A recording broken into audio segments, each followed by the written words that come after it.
In the summertime when the weather is fine and the PCP bonus episode's live. Well, it's not live. It's recorded, but it's still good.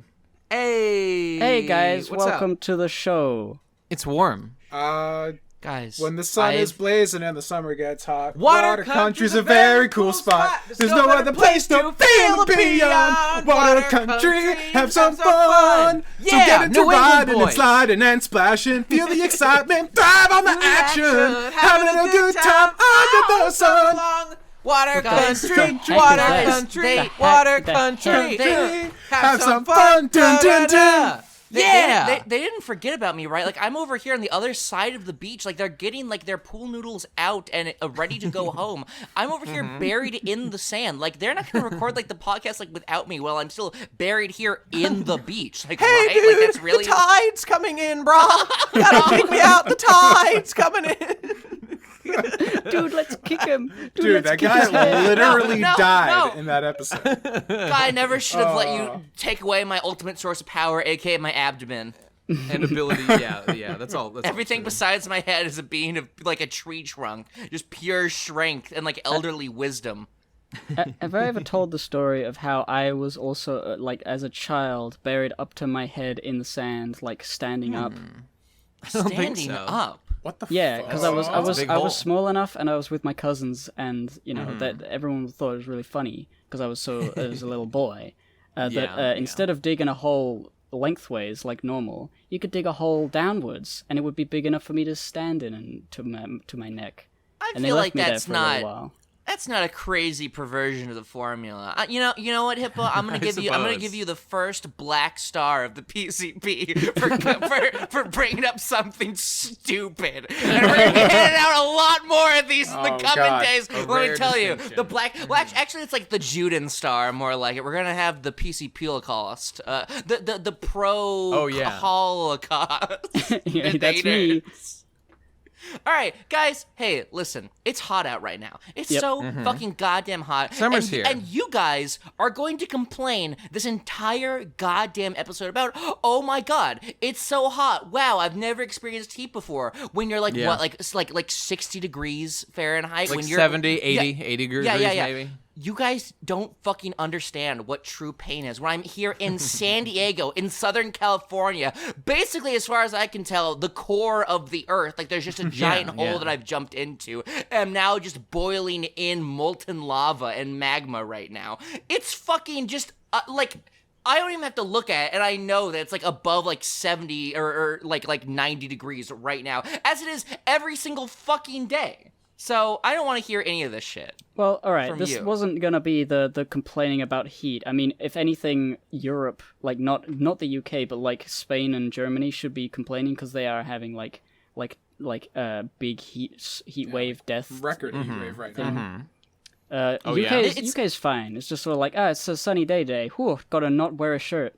It seems like every single year is like, oh, dude, fucking record-breaking heat wave. Like, it can't be true every year, can it? Well, is it that global warming? Yeah. I mean, that's they say that's Al going Gore on. tried to warn us about man-bear pain. About and the global internet. warming. Oh, dude, I understand global warming now. It's because of the internet, and we're sending so much, energy, like, directly to monitor to monitor. all those flame wars are heating up the atmosphere. Yeah, Oh, that's exactly. what it is. That's God, what it Jesus is. Christ. Guys, you gotta cool down. You gotta cool yourself. Cool your jets. So we are a couple, 1 or 2 months into summer, depending on how you count it. We're like actually 8 days into summer.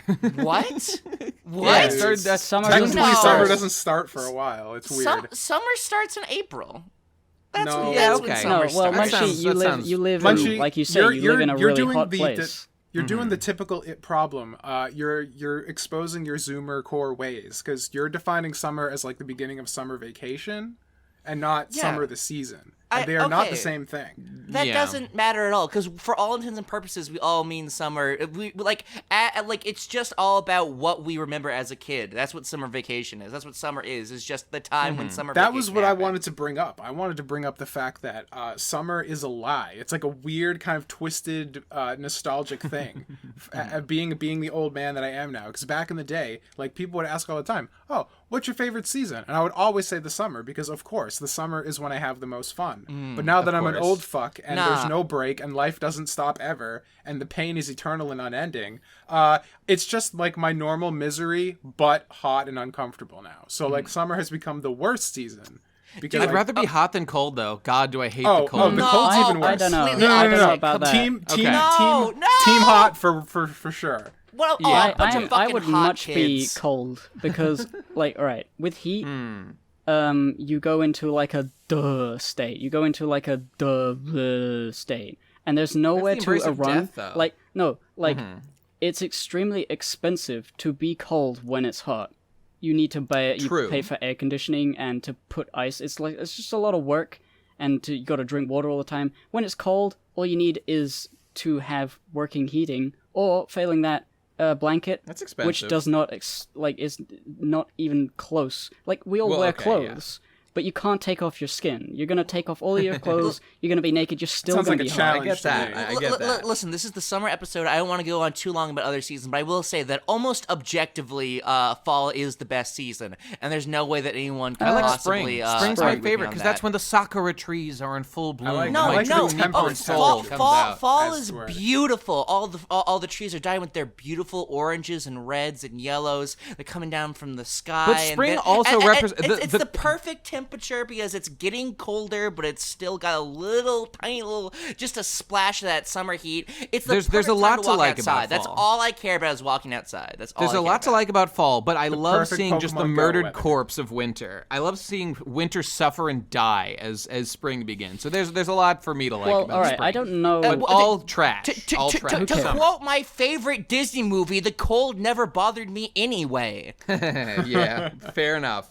See, You have I you mean, have unfair stat You buffs guys against have cold, seen though. me in the summer when we went to like BronyCon and shit. Even in the summer, I wear jackets. It's just like Yeah, fused to my yeah. skin now. It's like the symbiote suit from Spider-Man. dude. And I'm Eddie You Brock. know what I just realized is that I'm like an indestructible being. Like I am like perfectly molecularly designed to withstand any heat or cold because I'm half white, aka I can withstand like sub negative 20 degrees just fine with my Viking ancestry, and I'm part Right, Mexican, so I'm right. immune to like wearing sunscreen. Mexicans and like all like ethnics have like just a layer of sunscreen constantly over their body 100% of the time. Unironically true, yeah. I literally cannot get sunburns. I'm like the perfect man. Monkey Literally, J. like Trump, I'm the best. proving eugenics every single day. I just literally realized that I am the ideal race, unironically. That's pretty. You know what?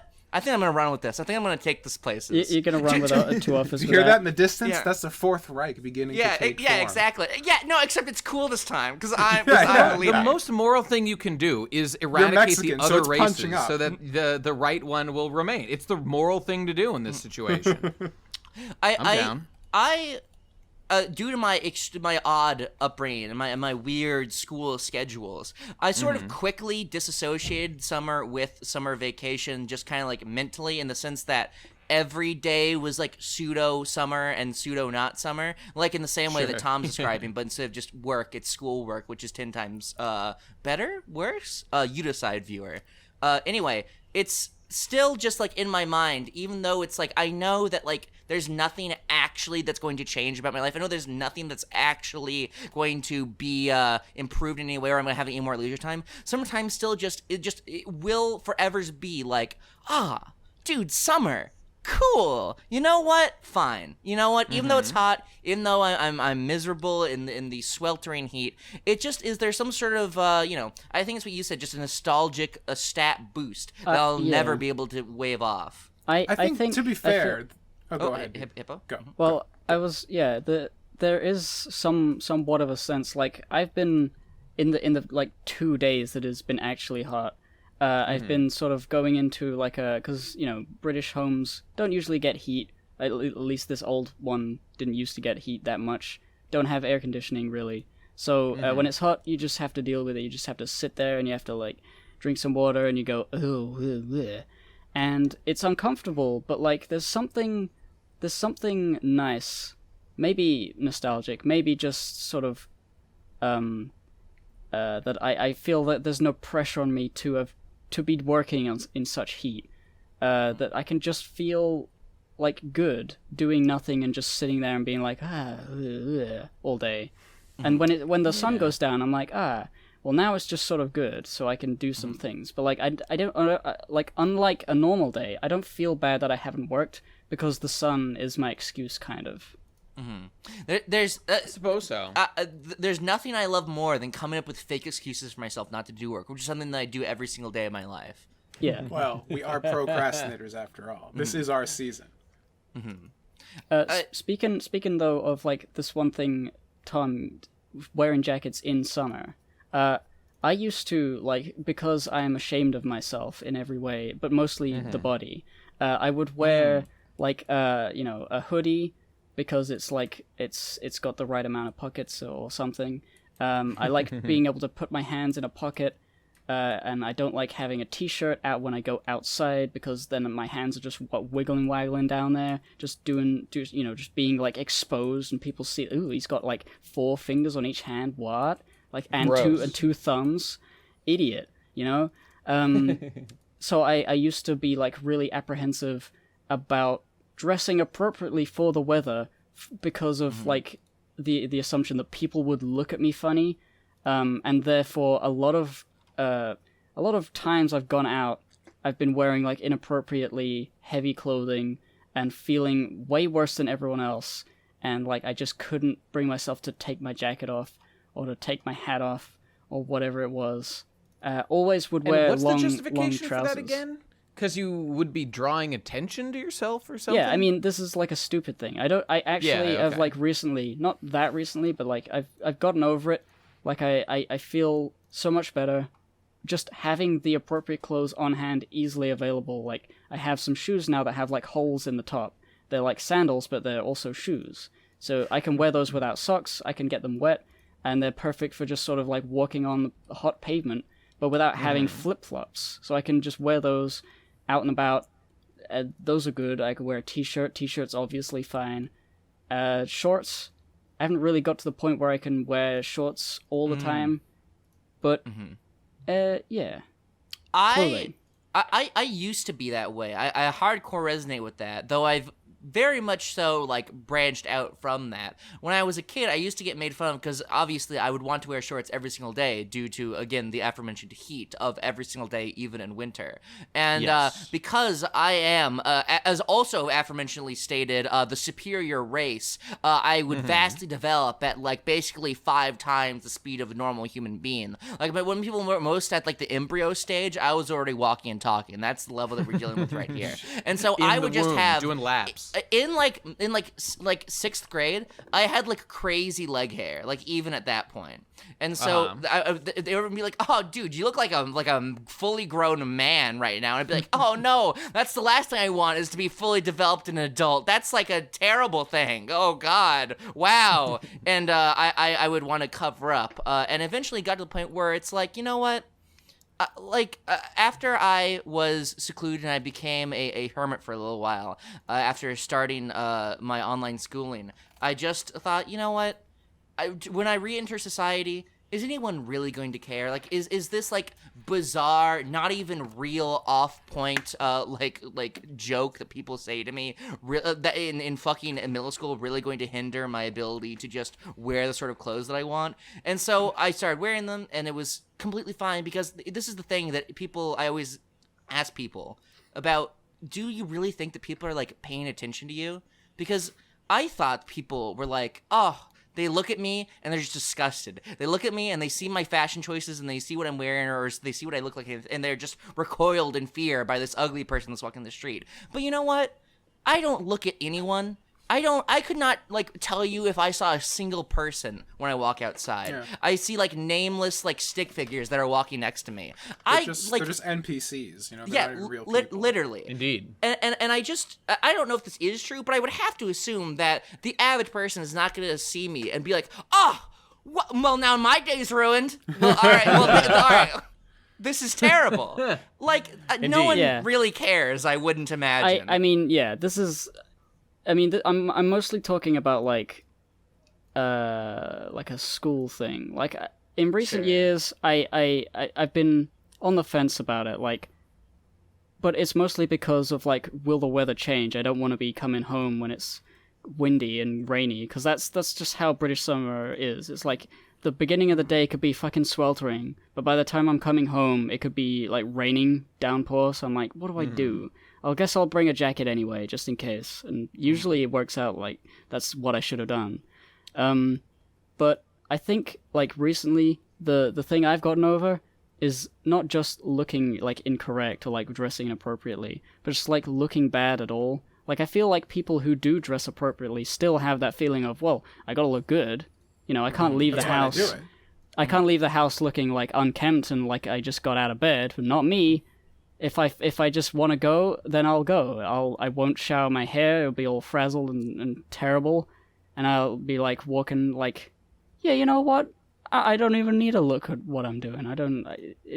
Clothing, it's just to stop you from looking at my penis. It's just that. It's just that's all it needs to do. Because we would all stare if we given the opportunity. Oh, everyone would. It's interesting you bring that up. The idea of that. This kind of like weird penchant to wear extra layers came from school. And now I'm just thinking about it. It's pretty fucked how school kind of completely fucks up our perception of like being out in public around other people. Because like in the real world, there's just a complete random assortment of NPCs that you'll never see again in your life. But like going through high school and middle school and stuff, your social life, interacting with the public is the same group of like 100 to 500 people, depending on how big your school is. And so like there are long-term ramifications, because if you get like fucking ass blasted, like that sticks with you for like years. And so like you're brought up conditioned to feel like all of society has this like long-term ramifications for your behavior, when in reality, once you escape that, it literally is impossible, and you can like get away with like murder. Because like nobody cares, no one will ever see you. Basically, There was this amazing guy. Like last time I was on an early train to an airport. There was this guy who was like wearing like bright neon suit with like orange knee pads, like neon orange knee pads, and he had like spiked blonde hair, but he was like 49. He was like really old. I think he was like a really old punk, super crazy man, and he had like a bag like the size of a cow. Like he was on the way to the airport like me, sitting across from me, and he looked incredible. Like I couldn't really think of like a disparaging thing to say about him. It was unconventional, but he held himself in he wasn't like, oh god, I hope nobody notices that. Like, he was just, like, the most outspoken person on the train, but he didn't really make a big deal about it or anything. He didn't say, hey, guys, look at me, except for the clothes he was wearing. It was just, like, really cool. Like, yeah. Like, if you want to wear a bright neon suit with orange neon knee pads and spiky blonde hair and, like, weird, eyeshadow, then you can. Like, in your 50s. I completely agree that it's almost like the opposite of what we might imagine, where it's like when I see a freak who's doing something really unconventional or strange, my first thought was like, ugh, not conventional, doesn't play by society's rules. I hate that so much. Why can't everyone just conform to society's standards? I look and I think, oh my god, what can I learn from this guru? What can I learn from this master clearly in his element? And it's gotten to the point where I care so little about what I wear specifically. I will always shower thoroughly when I walk outside, just because I'm afraid for other people's well-beings if I don't. But I will often like have laundry that I need to do, and so I'll be out of like clean clothes. So I'll have to resort to like my backup clothes, aka my pizza jumpsuit, and I'll just walk outside in my jumpsuit. And like, you know what? Literally, like I'll go to restaurants. I'll talk to waiters. Like they I'm sure they notice. They don't care. What does it matter to them if I'm eating ramen in my pizza jumpsuit? Like it doesn't matter at all. The worst that the only response they could have in their mind is, haha, he's wearing something silly or weird or dumb. Right. Like there's no like negative outcome that could possibly resonate from that. Have you ever had a negative experience being out in public in the jumpsuit? I would assume no. No, literally, it ranges from does not affect people around me to constant praise is what I get from the pizza jumpsuit, which is stunning and brave pizza jumpsuit, man. Literally. But you know what? One thing that I will never, ever get over is my design. I've never actually done this, but I think about doing it every single time I do it, just because I swim on so little of an occasion. But whenever I do swim, I think to myself, I need a fucking swim shirt. Like, I don't want to subject other people to what's happening here. It feels like in my own home. Yeah, like a surfer shirt, you might know it as. It's like, okay. Yeah.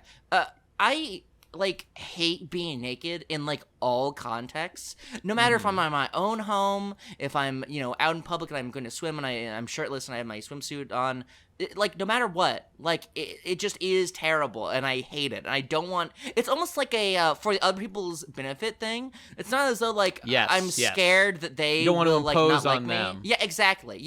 I don't want them to be like, I mean, I think people seeing me shirtless could possibly have ruined someone's day, and so I don't want to do that.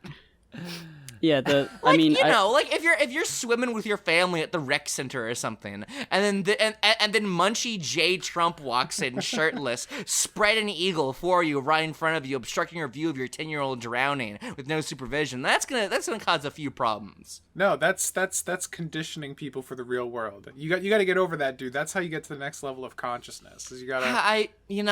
This is the world as it is, not as you want it to be. This is a good segue into the thing I wanted to talk about is water parks and how I can't enjoy them. Because I would be so disappointed. I have to be like, wearing a swim shorts, and I need to show people, like, be there with my naked body, kind of, and. I don't know. I got a few hairs on my shoulders, and it was, it's not that good. It's not that good, guys. And there's people always walking around. They're looking fine. And then, I go out of the shade in the corner behind the bushes, and I try to, enjoy myself at a thing. But then some kid says, "Hey, you're gay," and I'm like, he's right. And you're just like, "Yeah, I am. You offering me to suck your dick," and then they run away. Yes, exactly. Because they're too aroused to hide their boner. They gotta just like, "Oh God, he caught me." Well, Gib, on this subject, this is exactly what I wanted to discuss, which we mentioned beforehand, because I love water parks, and I love the water, and I love the ocean, and I love everything about being a wet summer boy. I like the ocean because it's just bigger, and people are too, in their own little world, as long as it's not super packed. But a water park is often like, you can't, if you're not looking at the ground, you will step on a child's skull and kill them. We've spoken somewhat negatively about summer, just sort of, and you might get the impression that this is going to be like the anti-summer podcast. But make no mistake, I love basically everything associated with summer. The heat does ruin a lot of it for me, but walking around on a nice summer day, I mean, I don't know how you could possibly argue with that. And water parks, like, I will get a little bit self-conscious in the water, sure. That doesn't mean that I like the water. I love being in the fucking ocean and snorkeling. We haven't talked about the one great thing about summer, the thing that makes all the heat worth it.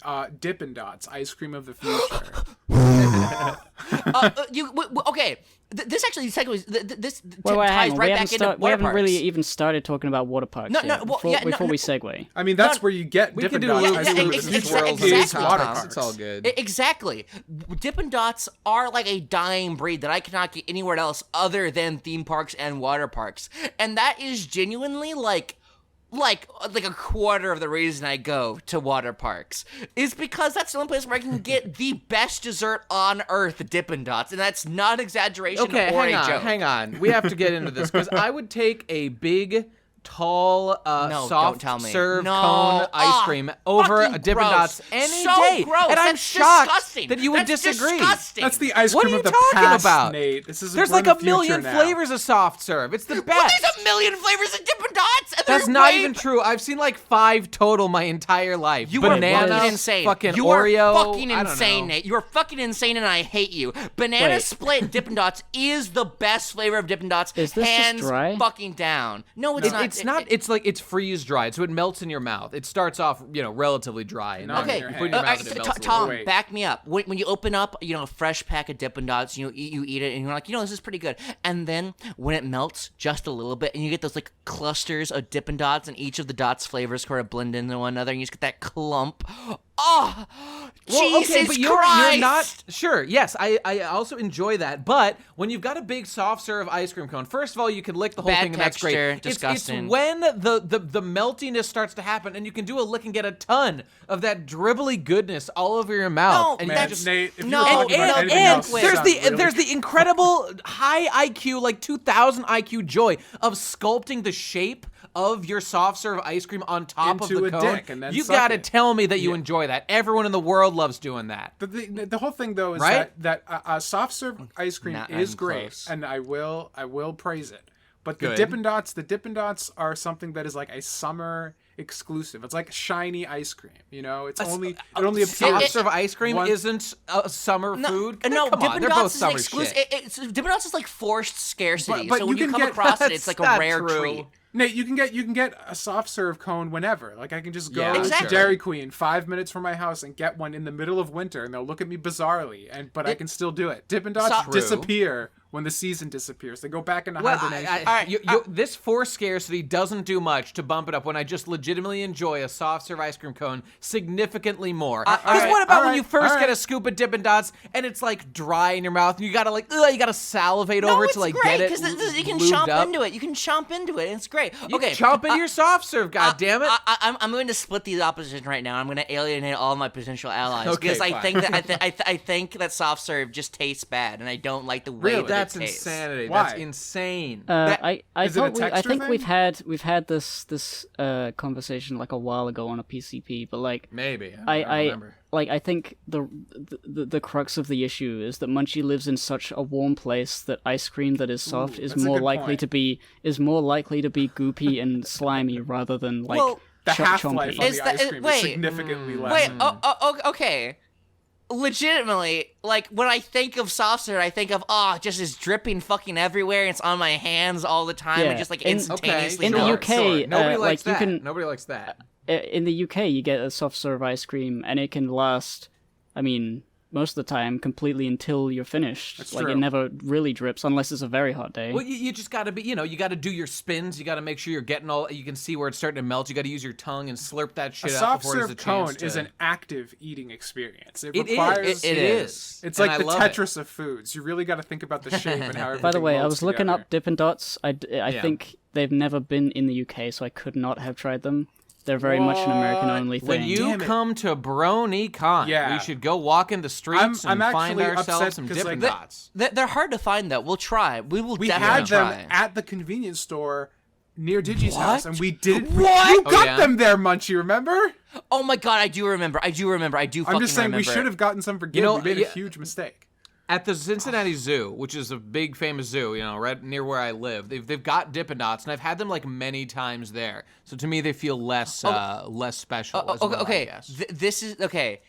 They used to sell Dippin' Dots at McDonald's, and I would go through McDonald's and get fucking Dippin' Dots, and it was so great. But then they removed them, and it was like the saddest day of my fucking life. That sounds like the ultimate. Like I'm gonna get some like a 20-piece nugget and Dippin' Dots. I'm just gonna cover all my bases in one fell swoop.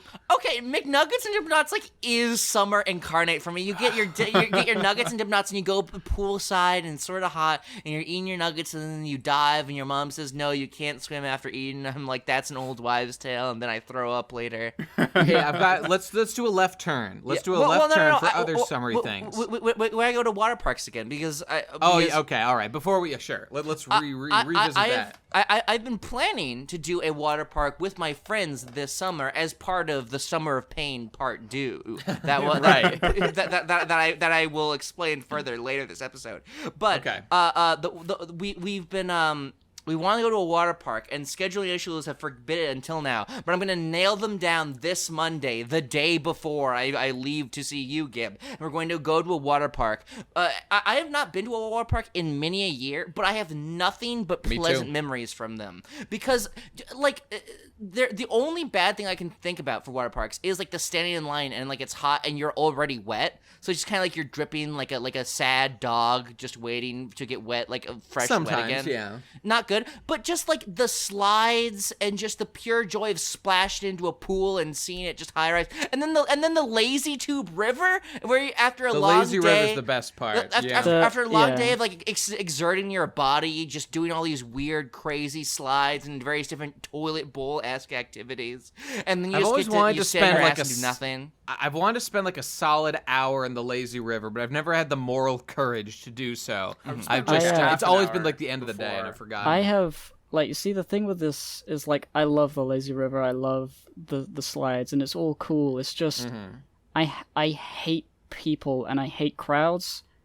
If I could have a water park to myself, I mean, obviously, if you could have a water park to yourself, it would be like a million times better. But like, I can't enjoy myself unless it's mostly like having the people by around. myself. Like Even in like a hotel where they have a swimming pool, if I'm there and then there's one other person there, it just feels off and I can't enjoy myself.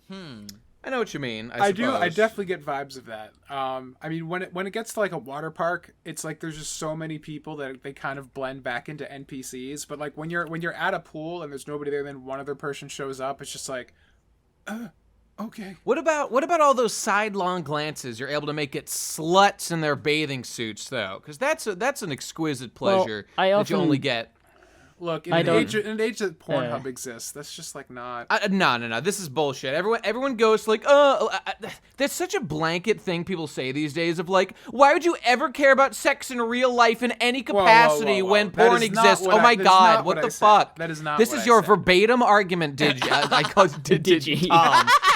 Digi just messaged me, which is why I said his name. Go on. As upset I was that you were fucking straw manning me, the fact that you would call me Digi is the bigger insult. Okay, actually, far. so it wasn't the Digi. It was that Michelle messaged me, but Michelle's icon is Digi with his foreskin stretched out really long. What the fuck? That is to say, Digi Brony the pony with a really long foreskin. Yeah, remember that? No, I'm so glad I don't. Well, now you know. Anyway, I love water parks, and they're super great, and they're fun. And summertime, honestly, this is an I don't think aspect... I've been to enough water parks. Like, I've been to a couple, but every time it was like, geez, I don't really like it. I'd rather go to the beach where, when there's like not a lot of people there and just hang out. Oh, dude, there's an aspect of summertime that I don't know if you guys necessarily will have the same experience of. But when you're I'm fat right now. I'm fat, but I'm cutting right now. But soon, so the experience of prepping your body for summertime is like building muscle and then cutting fat. This is an experience that I have been a participant in for several years. Recently, I've been more lazy. On the social totem pole that any preparation I would make would be useless because I would be rising from like 0.6% to 0.8%. Well, if you did everything right to have like a sick body and said that, in 5 years that's the goal and you stuck with it, well, in 5 years is a totally reasonable amount of time to get a good body. But people are lazy and impatient. Old by then, it won't even be worth it at that point. No, that's ridiculous. I'm gonna die. It's good. It's good. Well, all right. Just one thing. Maybe it won't be a whole topic, but my favorite thing. Like, solitude is, like, one of my favorite things. I love quiet places. Dude, I love going solitaire. My computer has that. I play it every day. Holidays where you're away from, like, large cities, where you're in places where it's getting to dark, and there's just not a lot of sound in the air. There's no cars nearby. My favorite thing of all time is a warm night and a stroll along a pitch black beach where you can just hear the waves, but you can't see them. That is like the peak experience. That's great aesthetic right there, for sure. That's good. I was going to bring up camping in general, but that's more of like when I was young, I was in the Boy Scouts, an Eagle Scout and whatnot, and that's a good aesthetic. We would hang out by the campfire and sing songs and cook our own food and sleep in tents. and that was a very enjoyable experience of my boyhood. I've literally never gone camping in the woods ever. Like basically, you in my should. entire life. It's a great time. I mean, it's pretty hot where you are. I don't know. But... There's gonna be animals around me. I'm really anti. Wild animal. There are such like baby mode campsites that are for like there's the real camping shit that me and my boys would do when it was time to be real men, and then there was like the like family campground, like curated obviously for pissy baby campers who doesn't know shit about how to live for 1 second away from their iPhone. Yeah, I mean that's the place to start for things like this. That have like they've got your USB chargers right there to charge up your drones because they know you're only there to get your drone footage to look vlog, like really sick. Yeah, and to do your Instagram pics and updates about how naturalistic you are. Get your crystals out. They've got crystal charging stations lining every campsite where you place them and they're charged with Phozon energy. Crystal charging stations are you place down your crystal, and behind the thinly veiled wall there's a guy jacking off charging the JO. Yeah, it's charging crystal, your JO. That's how it works. It's how it works. It's a slight tangent, but in One Piece, there is this place called Marie Joie that Gib knows about, of course. And there's this really cool like land escalator in that place. It's like a moving escalator that's just like a big road. But then if you look just underneath it, there's like hundreds of slaves who are physically moving the road, who are pulling the whole road along. And this is basically the JO Crystal world. That's the comparison I'm making. Also, One Piece is sick, and it has cool slaves, so that's also good. Slave, the best 10 slaves. out of 10. I just get the sensation when I just see camping depicted that I'll just wake up and there will be a bear inside my tent. Like no matter what I do, no matter where I am. Munchie, that's because you are a bear.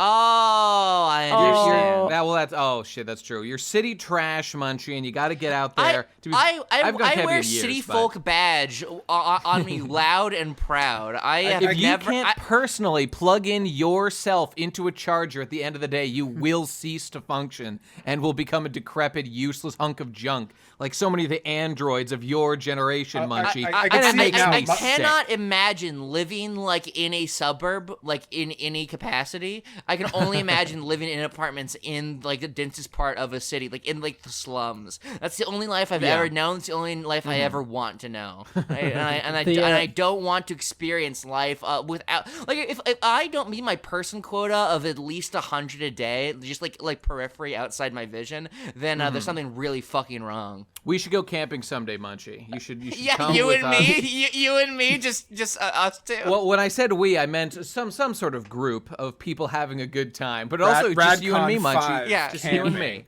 Yeah, I know how to do things. That's our backup if our Kickstarter ever fails for a RadCon. We just pitch a tent, and that's where our RadCon will be. I'm pitching a tent right now. Just thinking about it. Hell yeah!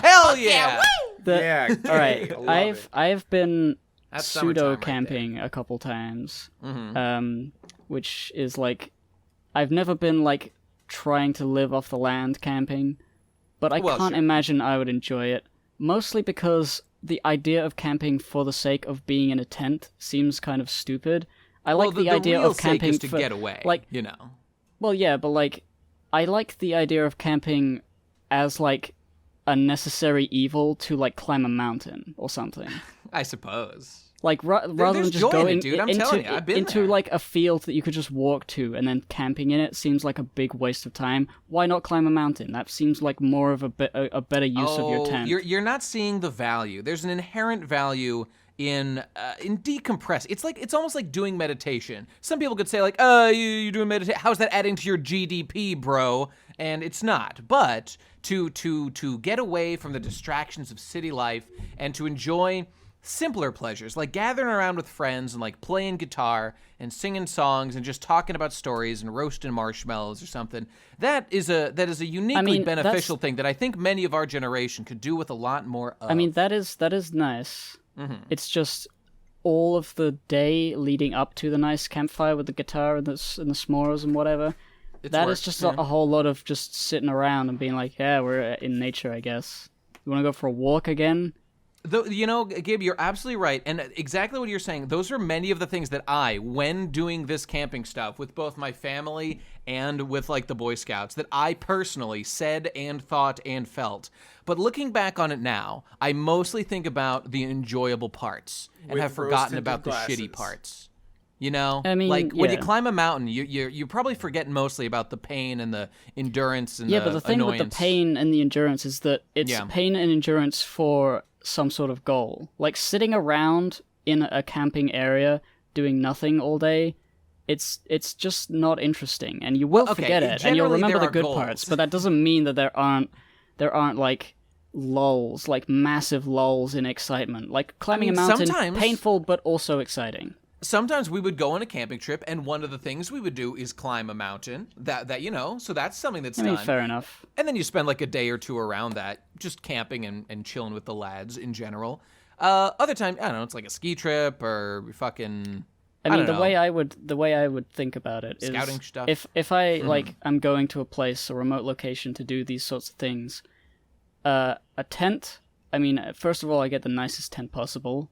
Sure. And be as comfortable as possible. If I'm with a car, I may even just sleep in the car if that's more comfortable. Like the act of doing the tent stuff, I feel is like that's not the exciting part. That's just the things you have to put up with to do the exciting wilderness stuff. It builds character. You're correct, but it all builds character. And you know what? Thinking back on it, I bet a large part of the reason why I'm so, I don't know, willing to do mundane tasks in pursuit of like a larger goal is due to my scouting stuff that was like, you got to do this bunch of bullshit that sucks, but you got to do it for sake of some perceived value in the action, climbing a mountain or going on a canoe trip. There's nothing you're gaining. Certain big things are cool, like going fishing. That's something, if you catch a fish that you can eat that day, that's really cool.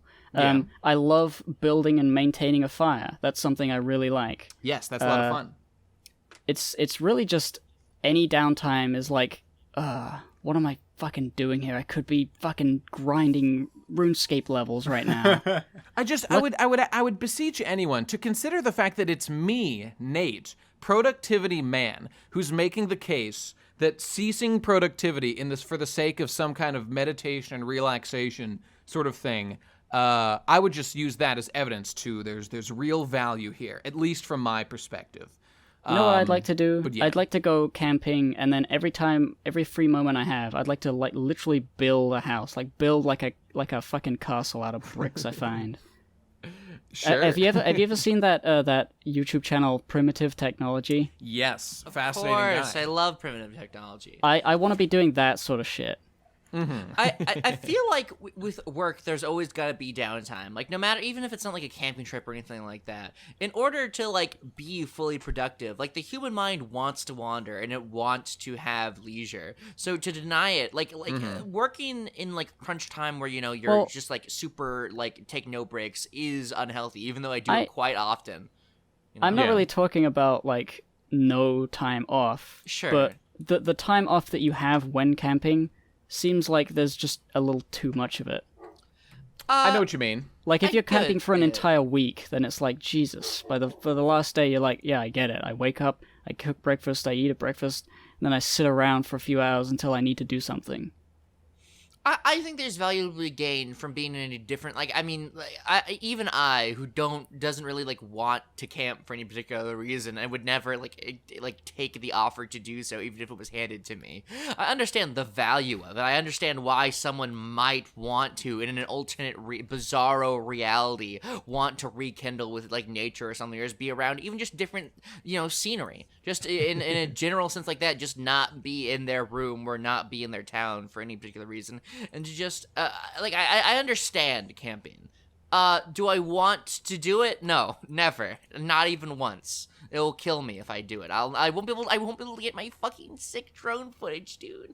Well, okay, here's likes. a plus. I mean, you went to Maui when you were in Hawaii, right? Right, Munchie? Yes. So that, I don't know what, like, the connection was like, but I know Oahu, the best thing about there, and speaking of summertime, I mean, me and Michelle definitely taking another trip to Hawaii to see her fam, and do stuff there pretty soon, sometime in the summer probably. And I cannot fucking wait. And the great thing about Oahu is that you can go right to the fucking beach. You can, I mean, maybe if you don't climb the mountain, we never climbed a mountain while I was there. But everywhere, my point is, it's America, and you're just online the whole time. So that place is not at all like the wilderness, or not like any kind of backwoods, like camping kind of thing, unless you like climb the mountains or really dug your way into the forests, of which there are some. But maybe Maui is more like that. So like that'd be a place to go camping instead. Or something. I don't know. I mean, I'm no fucking expert on Maui or anything. But you have been there once. So, I have been there once. The park that I stayed in was, I mean, it's as you say, like it's America, but it's almost virtually just a beach. So it's the best. Oh my god, I miss the fucking beaches in Hawaii so much. I could spend the rest of my fucking life there and never leave. You know, okay, what? I think it might be like a meme that people like don't believe. Like that. Like, I didn't believe it until I went there, and now I know what I'm missing. Now I know what I'm missing every fucking day. It's one of those things shit. where it's one of those things where it's like, oh, X thing that you can acquire in your own country is better in another country. It's like, is that really true? Is gelato really better than ice cream? and the beaches in Hawaii are no joke, just infinitely better. I mean, I have never been. I've never been to like Fiji or even like the beaches of Mexico or even California. So I've got no basis for comparison. But it's by far the nicest place that I've ever been in my life. Okay. Speaking as someone who lives next to a really well-regarded beach, Coronado Beach, it's pretty top of the line, I would say, or at least considered, and it does not hold a fucking candle to the beaches in Hawaii. It is vastly superior. You know, because the water is just so fucking clear. Oh, it's so beautiful. And just like 2 inches from the shore, from just like the beach sand, there are fishes just coming right fucking up to you. There's a bitch with a fat pussy just waiting for you, just right there. It's court-ordered, state-oriented, distributed GFs by the bushelful. You just get them there. It's insanity. It's immoral. I oppose it on moral grounds. But I will partake. I have to. I could not possibly remember the name of the place that I'm referring to because Hawaiian is like German and Japanese mished together, aka literally the worst language ever conceived. But that's real words. Yeah, something like that. Their culture is inferior, but go on. Yeah. There's some fucking rock on Maui that I went to, and by the way, all of the beaches are like not like we talked about this on some episode, I'm sure, but you know, all the beaches are public ground, and so there. It's amazing. One of the beaches I went to was on the grounds of a hotel, but I was just able to go there for fucking free and not pay anything because they don't own it. And it was just like the experience of going to my local beach is nothing like going to a beach in Hawaii because it's like. It's just a completely different experience in ways that I can't even articulate because it's so different. Well, here's one example, like just like you were saying, like the Alawa'ani, I forget what it's called, but like the Disney resort on Oahu that we went to like a bunch of times. Like they own their hotel, they do not own the beach, but nonetheless they have like curated and sculpted the beach to be like a beautiful like bunch of like crescent moon areas with like different, I don't know, like tide pool conditions in each of them. And that's just one area. That's like one of the nicest places. But there's all kinds of other stuff, just like more natural beaches that are still amazing. Still amazing. There's like, you know how Eskimos have like words? Like they've got like 100 words for snow is like the meme or whatever. It's like the same with sand in Hawaii or like beach. Because like when I was talking to Michelle, we would discuss like, the quality of the sand on XYZ beach is considered to be like have these particular properties. There was one beach, I can't remember the name of it all either, but it's specifically famous for its like powder-like sand that people specifically steal from the beach to take it away as like just like a treasure. And now they've got laws to like prevent you from doing that or whatever. I guess it wasn't stealing before, but now it is stealing. I don't know. I'm just gushing now. That's crazy. I mean, it is crazy. And, like, there's all different kinds of shit. It's cool. And, it's cool. and just this isn't just like, oh, there's some special parts of the shore of Maui or Hawaii that are good. Yeah. It's like you could go to like basically you could do a lap of the whole stretch. island in the water if you wanted to, probably. And Yeah. you could probably make it around. Just like random tiny stretches of beach. Like they're like I stayed at like a condominium, and outside of it wasn't like this was like a curated Disney fucking castle like what Nate's describing. It just was like a beach sort of near the condominium, and it was still like we just like saw sea turtles come up to us and we touched it. And you're not. Oh my allowed God! to. You'll go to jail. Don't tell anyone I know. that. We've been well over the idea that touching turtles is not only morally correct, but your absolute duty to do in your singular purpose. Oh my God, they're. I mean, Michelle has beaten into me. It is no joke. You can they will hunt you down with a lynch mob if you touch the fucking turtles. Is how it's been explained to me, and it is in fact illegal. So you'll be hearing from the federal government soon, Munchie, real soon. Anyway, we've had the Hawaii episode later. I can go to Hawaii for like £500, which is like half what the ticket costs for BronyCon. That's weird. I mean, it's in October, you should come, but like that's still a thing. When me and Michelle are there, you should come. You should come there with us. Sure. Hey, speaking of flights, so if you remember, if you recall, last summer on the PCP, I was talking about the Summer of Pain and how it was, I had a lot of things to do, and I had a lot of work things to do on my planes, things that I wanted to create, and I had a lot of vacation and like trips that I was planning for various reasons to go to, and I had to juggle both of them while still while not ruining either one of them by either, working during my vacation and like ruining what experiences I could have there, which I think is just genuinely good for like my well-being and also in a roundabout way my art, but nonetheless I digress. Or just, not working enough and letting my project suffer as a result. And I thought that was going to be the worst time of my life, and it was very hectic in the work times, and obviously very sublime. I don't want to make it seem like I'm looking the Gis horse in the mouth with vacations. But this year is even tighter, and this is Summer of Pain Part 2 for real this time, where I have projects which I'm not for my own benefit being cagey about. I am working tirelessly on Endless War specifically, and making very specific updates that if you're in the community you know about in regards to a narrative arc that is being performed right now. And so I have numerous things and updates I must perform for that in an extremely tight situation. So I'm going to explain to you what's happening right now. So in about 3 days, I will fly to London. On the 2nd of July, I will fly to London. And then I will arrive there on the 3rd because of time zones, time. And then I will leave on the 10th. I have 1 day before a friend from Sweden and an RFCK con happen. A friend from Sweden comes and an RFCK con happens. 1 day of nothing planned. And then from that, I will be tending to the Swedish friend being here. I will probably be able to get some work done, but, who knows? Because I'll have a guest over.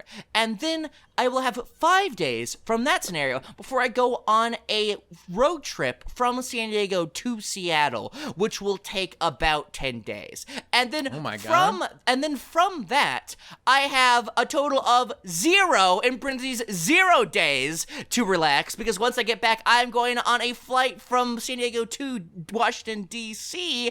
to be with my mother one last time before I go off to college. And then from D.C., I have again 0 days to go to BronyCon in Maryland for an RCK Con and then BronyCon. And then from BronyCon, I'll be traveling up to Boston, where I will have, 20 days before I start school.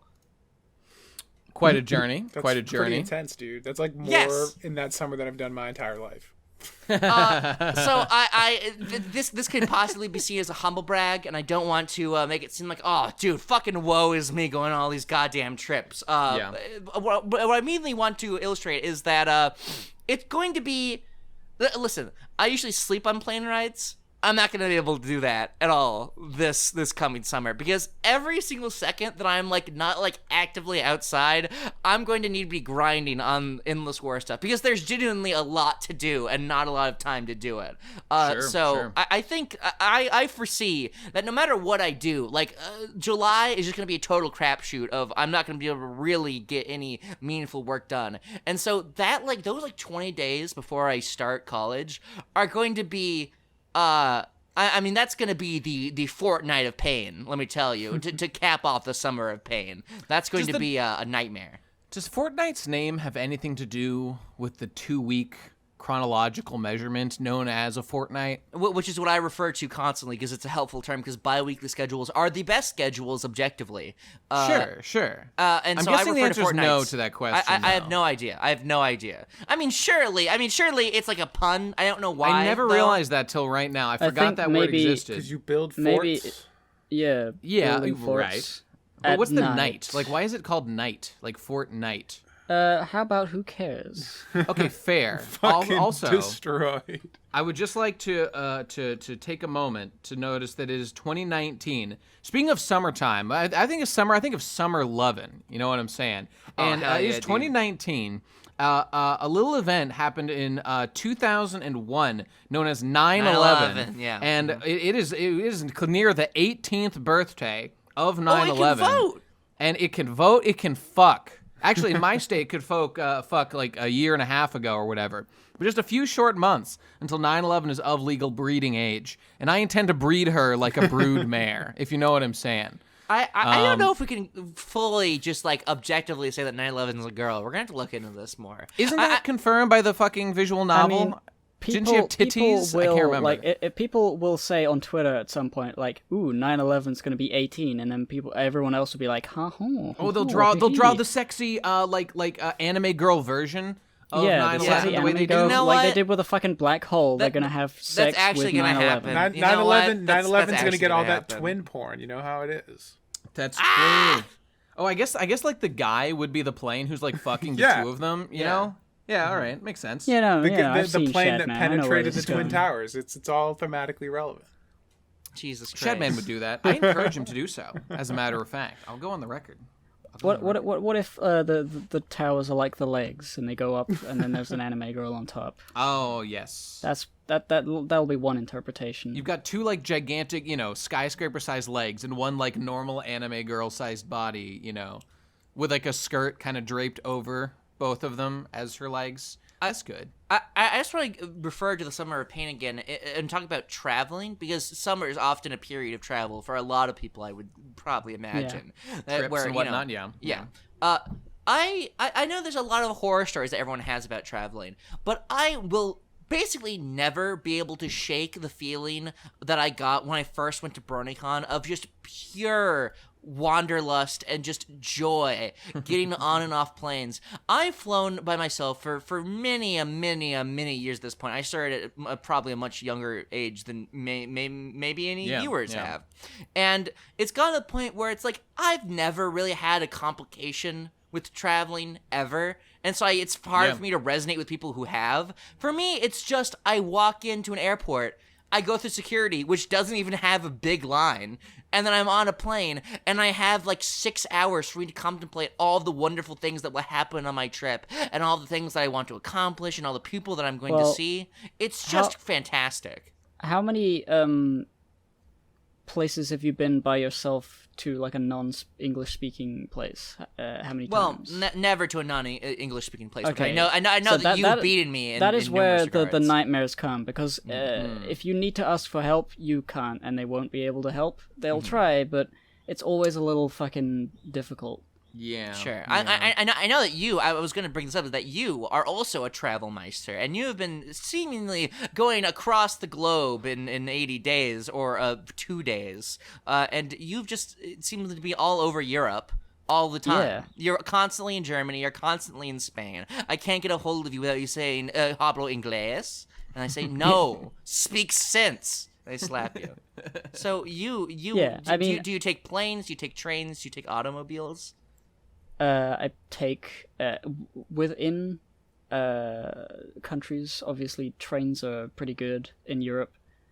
Planes for everywhere else, like flying to a specific city is usually like I've never flown aside from the times I've flown to Annecy, which is I think I mentioned on the PCB before. Yes, was like is a nightmare because you have to go to what Geneva. country is Annecy in? France. Annecy is in France. It's right next to the Alps, and the closest airport is in Switzerland. And you need to get like a shuttle bus or a train across the border, or an Uber, as it turns out, was that's the only way it worked out last time because of train being bad at explaining how train work and train thing being stupid and me being stupider than the trains. Of course. Yeah, I mean, damn that EU. Travel is like it's fine. Yeah, that's the problem here. That's my concern here. No, like I mean, unironically, after I got into the hotel finally, after like 8 hours of fucking around, I mean, it wasn't that long, but like a lot of extra tickets bought for trains that I missed because I didn't understand where they started from. That was like, I was thinking to myself, just briefly in my head, and then I thought, that's stupid. I was thinking, God, I wish Brexit would happen so I don't have to associate with these people anymore. Would that really solve any of your problems, though? No, it would solve absolutely nothing, and in fact would make it entirely more difficult. But it was just one of those things, like to stick it to this annoying just to train. stick it to the man and ruin your own life. Yeah, it's like the complete opposite of what I should have thought. But it's easy to think. You actually have like a personal incentive to not have Brexit happen, don't you? Because it would make like traveling around like a way harder for you. I don't know whether it would make it way harder. It may make it like more expensive a little. And probably more complicated with maybe like the only thing involved, it would really change is that I would go into a different queue for the passports thing, and I would be queuing with people from all over the place rather than just people from Europe. Every time you come to America, though, it seems like a bit of a headache because you got to get visas. Would that be the same for like each country? The visa lasts for a few years. The one I have now lasts till 2020, so I don't have to worry about that for a while. I'm a little bit I've heard horror stories of getting into the United States even if you're a citizen. So I'm sure the TSA scares me. Like they're doing their job wonderfully, and so there's like I've foreseen no problem getting into England, but getting out, I have an irrational fear that they'll be like, oh, you know what? Sorry, your membership to the Americas expired, and now you have no country. I believe I said this before, but when I went to Japan, getting there was, easy enough. And to your point, when I came back, I went through like some scans and everything was fine, but I had a bottle of sake with me as a gift for like my family. And I, like the guy, as I'm going through like the final check, he's like, stop. What is that? I'm like, it's just a gift for my family. He's like, you're not allowed to have that, right? I was like, no, I didn't know. I'm so sorry. I didn't mean to fool you, sir. I'm not trying to make a fool of you. I say as he rains blows upon me. But ultimately, he was like, okay, it's fine. Just go. And so I did. And that was nice. You could have been a terrorist. I mean, could have been a terrorist. He didn't even make me throw it away or anything. I just got to keep it, which was nice. The thing with, I've noticed this as well, is that the American border guard people, they, I think, perhaps enjoy being intimidating and threatening, and maybe are encouraged to do so, to make you shake in your boots, even though nothing really is going to happen. But maybe they just keep people in line. It's a good like, if somebody's on the fence of being like, oh, I'm doing this against my will, but it's for a terror plot, like I'm smuggling in a teddy bear with a cocaine bomb in it. And then they're like, wait, what is this? And you're like, I'm all for kind of a strong border enforcement of, just making sure that the people we want to come in, I mean, I totally expect the next time, like, I'm coming in to the country and they're going to say, so what is your purpose for visiting? And I'm going to say, I'm just meeting some friends. Yeah, where are they? Who are they? And I'm like, just some guys over in, the convention, it's just a convention. Pony it's convention, and then be like, my favorite pony is Twilight. He's one of the good ones. He's just pressing a button, lowering you into like a separate queue that just propels you into like the convention center mainframe. This is like teleport button. No, literally that's what happened last time I went to Baltimore. It's just like what are you going to? It's a, My Little Pony convention. It's just sort of like a little fun thing. It's just a little bit of fun, I'm not weird or anything. Just a little bit of fun. And they were like, oh, what? Wait, there's a... What? Like, he said to his friend, like, he's going to a convention, a pony convention? Like, yeah, I know about that. Yeah, there's a thing going on. I see people dressed up, ha ha ha, they laugh and they push me through. They laugh at you. And he says, "All right, dejected," and then he punches you right in the face, and you have to go home. Yeah, like I was smiling because I knew it wouldn't really be a bad thing. It's just awkward, and I usually when it's just awkward but nothing bad will happen, I just can't help but laugh. But then they just said, yeah, it's fine, go through. Excellent, thank you, officer. Stop pissing everywhere. Stop pissing on the floor there. Clean that piss up, Ensign. You've been drafted. Welcome to the Army. Here you go. I must have talked this in PCP before, so I won't go on about it, but I'm so excited for BronyCon. Not just for, like, the nostalgia of BronyCon specifically, but I am so... I fetishize conventions so much, and I love them. And even, like, the recent ones have just not let me down. Like, Anime Expo, even after me and you and Nate and Digi went, I went with my friends the next year, and it just was great. Conventions are, like, my ideal, where it's just a bunch of people who I know are hashtag nerds like me, which is something that I genuinely enjoy. Actually, this is a quick aside, this is a quick tangent, but way, way, way back, like, before Boston was even considered to be maybe PCP, like, way in the dark annals of history. I think, like, after, like, the recording of, like, RCK, like, Frog Fractions 2, Episode 1, like, way back. Me and Ben were just shooting the shit, just talking about, like, theoretically where PCP HQ could be, just, shooting random things out. And I just was mentioning San Diego, not to, like, as a real suggestion, just, mentioning the upsides, the pros and cons. And I was like, I don't know if you care. I don't know if you would care, Ben, but, there's a lot of, like, nerd stuff. And he was like, Munchie, that's all I care about. And I was like, it's all I care about, too, but I thought people would make fun of me if I said that. But literally all I want to do is just be around hashtag nerds all the time. And it's not a joke, and I won't be fucking ashamed by it. Alas, now all Ben cares about is seizing the means of production, as opposed to any of this nerd shit. Yeah, instead of seizing the pony plushies, as I will do. But anyway, just like being around nerds and being in a convention space, it's such an event. It feels like, even though I'm pretty comfortable, being where I am, it still fills me with the same joy that I got the first BronyCon, where it's like, finally, I'm around people who understand me. Listen, it's cringy to say, but it's true and it's real. And if you don't resonate, then get the fuck out. Because I don't blame you. I don't judge you. There are nice things about conventions, but I have been over conventions as a concept since I was, which is why me and my family stopped going, because we used to go to Anime Boston every year. We went to Kineticon every year, anime conventions in our area, but they were diminishing returns, because I get it. Now I know that there's other people who like nerd shit. I understood. And do I really need to go to another terrible panel discussing the latest season of Inuyasha? I already saw it. The answer is no. But the dealer's room and the art room were always the highlights, and they still are. Yeah.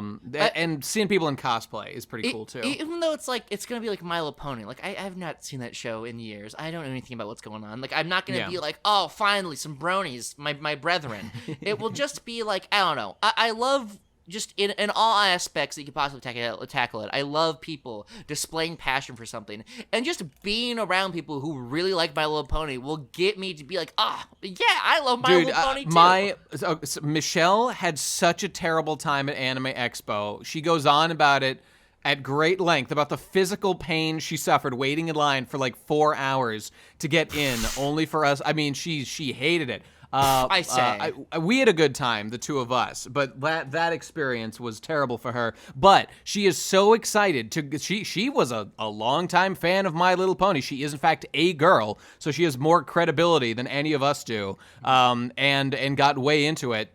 And that's how she, found out about any PCP-related stuff in the first place. And she cannot wait to go to BronyCon. And I won't spill the beans on exactly what it is, but she has several cosplays of various degrees. I know about the cosplay. Okay. Kazzy's been talking to her a lot. They're conniving up a storm right now. Yeah, they're scheming and doing shit. And they're gonna be, it's gonna be something. She can't wait to meet Dr. Wolf, and neither can I, frankly. Okay. Oh my God. Okay. I want to give a shout out. This will Silver probably Quill. not resonate with anyone besides maybe Hip. No, Nate would understand. So I want to give a shout out. Speaking of cosplays at BronyCon, so one of the players of RFCK, Cabricon, he is coming to BronyCon, and he has made a cosplay, not for My Little Pony or any of us, but for another member of RFCK, for a player in RFCK who has an iconic character design, and I designed, by the way. He has made a cosplay, and it looks beautiful. So shout out, this will be in the show notes. Is Kanman. So look at this. Look at this, Nate. Of course. Look at this. That's great. This is, that this is great. is so fucking good. Are you joking me? This is fantastic. I would this never is joke. So, I do like that. that's fantastic. That's great. It's so good. Nothing Cab but man. pure praise for Cab for doing this. I just want to give him a shout out. I would love to get a little Slime Corp pin in real life somehow. Just like, I don't want to wear too much. I've got a Slime Corp mug that I enjoy, but just a little pin to have would be great. Maybe one day. Maybe. We definitely want enamel pins. Enamel pins are super cool. They are great. They're peak. They're peak quality. Well, let's go back to summer. Let's wrap up, guys. We've been going for like over an hour here. Final thoughts on summer. Yay. Oh, wait. Salvage or slaughter? I gotta slaughter it, guys. Definitely Here's one thing I just gotta say. 'Cause Yeah. just now, like right now, my one of my headphones broke, and now I'm only getting audio out of one of the headphones. No. And I think it's just literally because nothing is different. Like, I don't abuse these headphones that much. I think it might just be that it's heated up. Oh my god. And that's one thing I hate about summer. Hashtag just summer things. The difficulty of like the you're living on a knife's edge with your computer. If you're doing anything important, there's a possibility that it could explode, it could melt. Like, I've had moments where it's been a hot day and I've been playing a demanding game, and my power supply just literally shorted out and I had to get a new one. Okay, it's funny you mention this, because I'm literally, before we started recording this episode, the reason it took me a couple minutes to show up is because I was doing something with my laptop that I've known about for a while, but did not realize it was this easy. It's called undervolting. Not undertailing, undervolting. Yeah, whenever I hear the word under, I just go into... That's what I do, so I just assume everybody else does catatonic now, state. too. Like a seize beast up. ripping into his prey. I just go to a primal state, yeah. Me too. But yeah, undervolting is like you basically are just like providing the CPU less power than it normally requires, because there's a little bit of like wiggle room for like each individual CPU, because like each processor's a little bit different. So what you do is you download a program called Intel XMT or something. I forget what the acronym is, and you just go in there and you just start like, you can change the amount of like electricity you're giving the CPU, like in tiny little increments, and then you run a stress test, and as long as it doesn't blue screen, you can keep going until it crashes, and then you move it That's back. something I want to do. No, it's just like totally safe. It's like the program's like given out by Intel to use with their products. It's like a legit thing. And by doing this, like once you find the sweet spot for your CPU, it uses less battery. If it's a laptop, it generates less heat, and the CPU will actually last longer in the long term because it's not taking as much wear and tear from heat. That's pretty cool. It's fucking dope. So I'm gonna keep doing that as soon as the podcast's over and find the sweet spot, and I'll get better battery life. The fans won't kick on as often, and it'll be the fucking best. By the way, speaking of hashtag just summer things, I want to give everyone an optional, not you guys, but our listeners, I want to give them something to take away to go do to get in the summer mood. I just thought of this. I want to do it too, to get full summer mode with my media. There's an anime you've probably heard of called Summer Wars, and it might be peak summer movie feel. It's about a guy who goes to this girl's big family home, and they're all hanging out in the summertime. And specifically, look at this bad boy right here. This is what reminded me of it. It's about a boy. It's about a boy gaming hardcore. Look, so fucking hardcore on a big motherfucker like this. Summer Wars is pretty great, but I prefer the original, our war game, the original. Digimon. Hell yeah. Yeah. Okay. Fair and true and good and correct and Christian and based. But this is a slightly more summer-y feel, and specifically just looking. I don't know if this will be in show notes or whatever of the ice surrounding a giant computer, just keeping it cool just through ambient cooling effect was, of like, the such a ice. cool It's great. scene. But to be fair, it was incredible. It's a real plot element that they have to keep their CPU is super cool. summer. What's more summer than like hanging out with your bro, your mom making fucking weird, crazy, gross things, and like you try relatable, bro, and trying to fucking confess to your crush and not being able to do it, and then finally sending an email and like fretting for hours that the response will be negative. Wait a minute. What is this? Which media property is this? What is it? What is it? Digimon. Tom, what movie or whatever is that?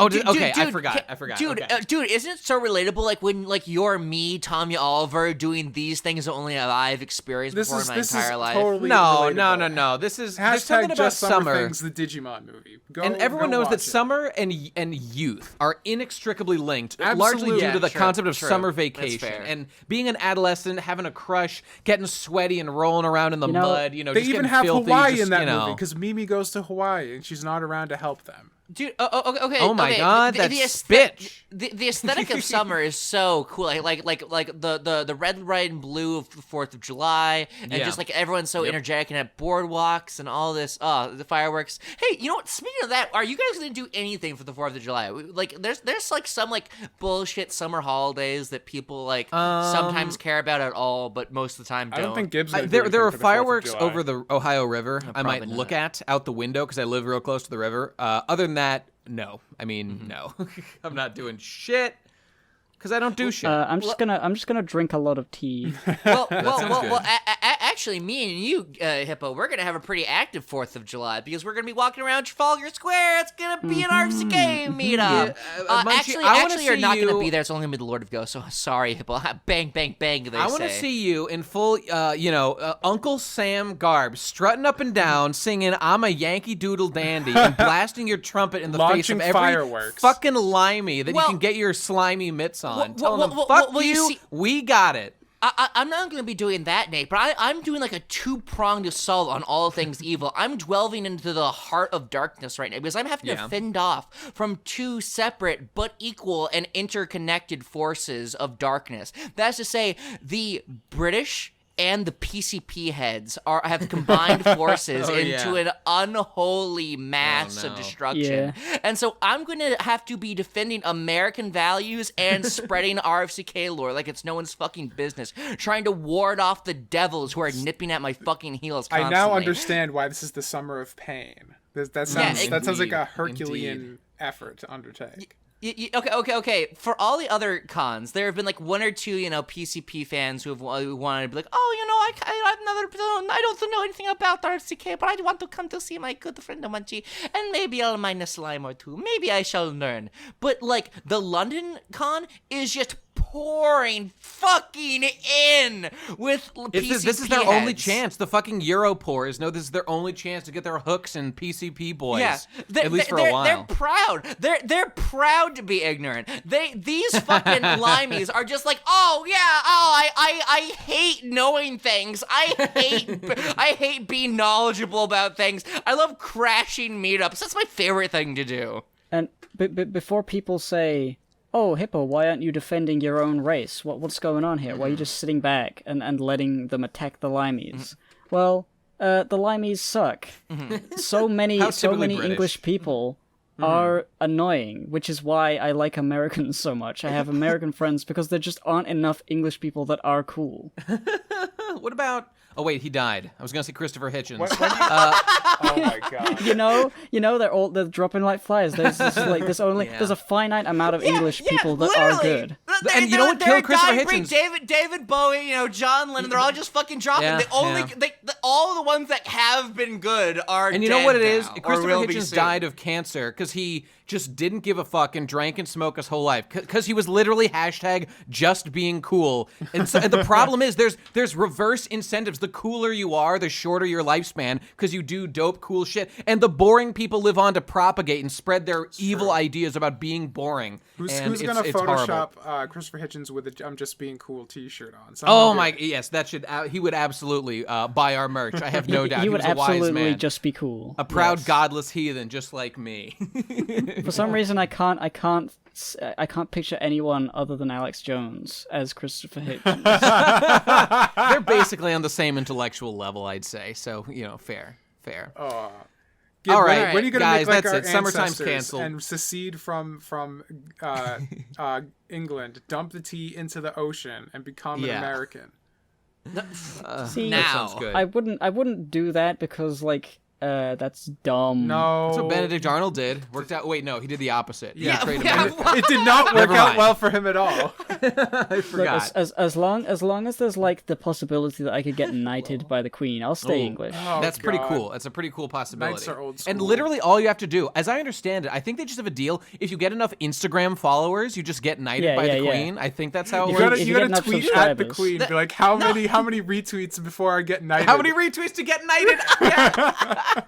There have literally good. been YouTubers knighted before. There have been people associated who main things as YouTube. I bet if Casey Neistat was British, he'd probably be one of the kind of guys because he's kind of mainstream and is just popular. I'm not and sure. positive. I'm not sure you can. Actually, I'm trying to think. I'm not saying you can buy it or anything, but No. I'm thinking about the possibility of non-English people being knighted. I think it may have happened before. But I know that you can't get an MBE, the member of the British Empire. You can't get one of those. Because the idea is that you're a servant to the crown, right? So you've got to be somewhat affiliated or dedicated or loyal or something. I could be wrong about that. I don't know. Is this an award? I mean, I like all that old weird lore, English crown royal castle lore. So that is why I'll stay English because, and also I like it here. It's just pretty good. Now, there's no way the Queen's gonna last until much longer. So who's gonna be as soon as the Queen's one? gone, the entire of England will be gone. Well, I'm saying okay. So obviously you could butter the up the entire Queen, island will sink into the sea. Who's next in line? Is it her son Charles or whatever? It is her son Prince Charles. Okay, Yes. okay, I'm with you. king. That looks like a man I can schmooze, if you know what I'm saying. I can get in there. I can flash a little meat at him. You know what I'm saying? Throw some salami at him. Just tempt him a little bit. Get him into my web. I'll be knighted before Night's Out. Dude, the most excellent order of the British Empire is an order of chivalry rewarding contributions to the arts, sciences, work with charitable and welfare organizations and public service outside the civil service. Dude, I want that. Queen, have you cool. have you I want seen that. my silver play button? I think I'm eligible. I think that counts. I can't wait for Sign the me film up. adaptation, Nate. Knighted in a Fortnite. It's gonna be great. Oh, Whoa! damn, that sounds good. The joke is he gets sick good as at fuck. Fortnite and gets social credit. That's how he does it. It's about ninja. I can't wait for fucking Ninja to be knighted. He probably No, he's gonna be a ninja into the and a shinobi knight? That's order. too He'll be a powerful. real ninja. Japan, the fucking emperor, will make him an honorary ninja of the empire.